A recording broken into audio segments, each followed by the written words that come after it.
किसानों के ऊपर, किसान कल्याण के ऊपर। अरे किसान कल्याण कहां हो रहा है?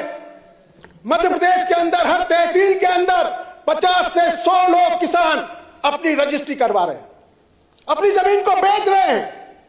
और जमीन के खरीदार कौन है?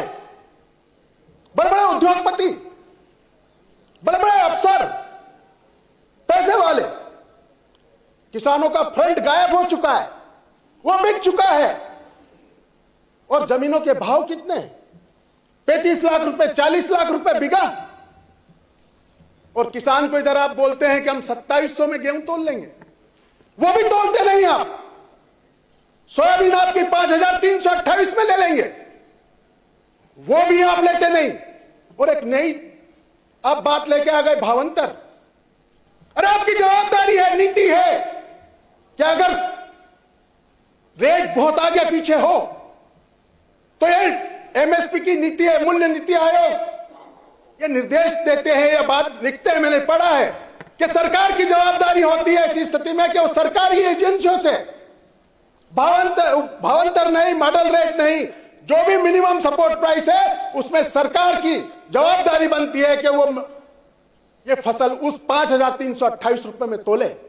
आपने 4000 रुपए में तोल ली 26 तारीख के पहले, और 26 तारीख के बाद कैलकुलेशन करने के बाद 10 दिन बाद भावांतर डिसाइड किया। आपने 5328 रुपए नहीं देके किसानों का गला घोटा है।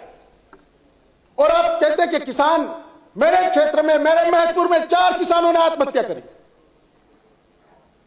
और उनको 2-2 लाख रुपए दे दिए गए। अरे किसान की आत्महत्या तब रुकेगी जब उसकी मेडिसिन खेती, उसका लहसुन, प्याज, अदरक, कमरकस, सफेद मूसली, अश्वगंधा के भाव जब 25,000 रुपए क्विंटल अगर लहसुन का भाव हो जाए, 30,000 हो जाए, तो बाद में कम क्यों हो जाता है?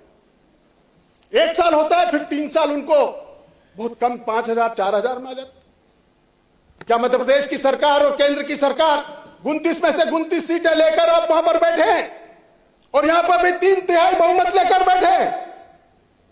अगर किसान की आय दोगुनी करना है, किसान को आत्महत्या करने से रोकना है, तो किसान के इस भाव को स्थिर रखना होगा।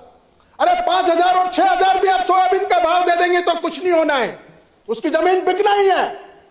3,000 भी गेहूं का भाव दे दिया तो कुछ नहीं होना है।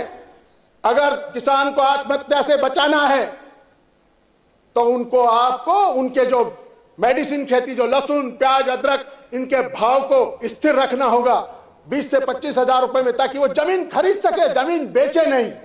और अगर इसी तरीके से जमीन बिकती रही तो मध्य प्रदेश का किसान किसान नहीं रहेगा, वो मजदूर बन जाएगा। और आज की तारीख में भी आप सर्वे करवा ले, 4 बीघा, 8 बीघा, 1 हेक्टर और 2 हेक्टर से ज्यादा का मालिक नहीं बचा हुआ है। यह किसानों की स्थिति है, यह हकीकत है। दूसरा, सरकार